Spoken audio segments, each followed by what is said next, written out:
தமிழ்நாடு அரசு கூட்டுறவுத்துறை ஊழியர் சங்கத்தின் 38வது அமைப்பு தினம். தமிழ்நாடு அரசு கூட்டுறவுத்துறை ஊழியர் சங்கம் கடந்த 1988ஆம் வருடம் ஆகஸ்ட் 6ஆம் தேதி துவக்கப்பட்டதாகும். இதன் 38வது அமைப்பு தினத்தை முன்னிட்டு இன்று காலை மதுரையில் பழங்கானத்தம் ரவுண்டானா அருகில் உள்ள கூட்டுறவு சங்கங்களின் இணைப்பதிவாளர் அலுவலக வளாகத்தில் அமைப்பு தின கொடியேற்றப்பட்டது. இந்த நிகழ்ச்சிக்கு மாவட்ட தலைவர் ராஜகுமார் தலைமை வகித்தார்.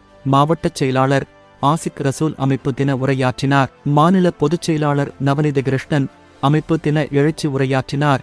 மாநில செயலாளர் நீதராஜா, தமிழ்நாடு அரசு ஊழியர் சங்க மாவட்ட தலைவர் ரா தமிழ் ஆகியோர் வாழ்த்துரை வழங்கினர். மாநில செயலாளர் சந்திரபோஸ் சிறப்புரையாற்றினார். நிறைவாக மாவட்ட பொருளாளர் குறிஞ்சிளவரசன் நன்றியுரையாற்றினார். இந்நிகழ்வில் தமிழ்நாடு அரசு கூட்டுறவுத்துறை ஊழியர் சங்கத்தின் மாநில, மாவட்ட, வட்டக்கிளை நிர்வாகிகள் மற்றும் முன்னணி ஊழியர்கள் பெருந்திரளாக கலந்து கொண்டனர்.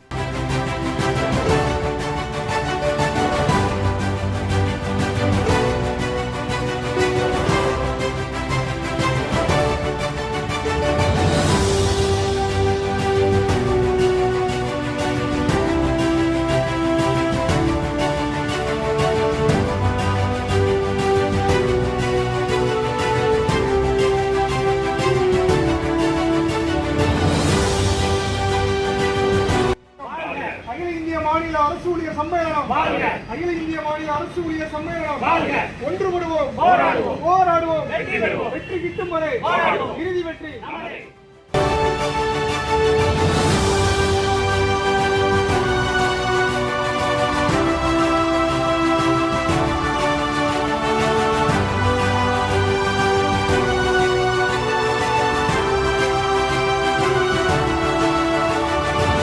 உள்ளூர் செய்திகள் முதல் உலகச் செய்திகள் வரை தெரிந்து கொள்ள மதுரை முரசு சேனலை சப்ஸ்கிரைப் செய்யுங்கள்.